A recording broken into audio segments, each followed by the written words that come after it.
మొన్న Sandeep Reddy Vanga దీపికని left leg తో తంతే ఈసారి వైజయంతి మూవీస్ వాళ్ళు రైట్ లెగ్ తో తన్నారు. సందీప్ రెడ్డి వంగ మూవీ అంటే అసలు షూటే స్టార్ట్ కాలేదు కాబట్టి ఓకే అనుకుంది. కానీ కల్కి మూవీ పార్ట్ 1 లో ఆల్రెడీ తనది ఇంపార్టెంట్ క్యారెక్టర్. పార్ట్ 2 లో చచ్చినట్టు నన్నే పెట్టుకోవాల్సిందే, వాళ్ళకు వేరే ఛాన్సే లేదనుకుంది దీపిక.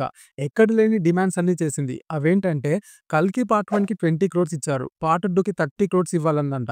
అండ్ టోటల్ ప్రాఫిట్ లో షేర్ కూడా ఇవ్వాలని అడిగిందంట. తనతో తెచ్చుకునే 25 మెంబర్స్ స్టాఫ్ కి 7-star hotel facilities and food bed కి ప్రొడ్యూసరే పే చేయాలని వాళ్ళ పిఆర్ టీమ్ అడిగిందంట. అండ్ డైలీ 5 hours షూటింగ్ చేస్తా, అంతకు మించి చేసే ప్రసక్తే లేదని చెప్పిందంట. అప్పటికి వైజయంతి వాళ్ళు ఒక లగ్జరీ వ్యానిటీ ప్రొవైడ్ చేస్తామని చెప్పారంట. రెస్ట్ తీసుకొని కొన్ని ఎక్స్ట్రా అవర్స్ చేయమని అడిగితే అసలు చేసే ప్రసక్తే లేదని చెప్పిందంట.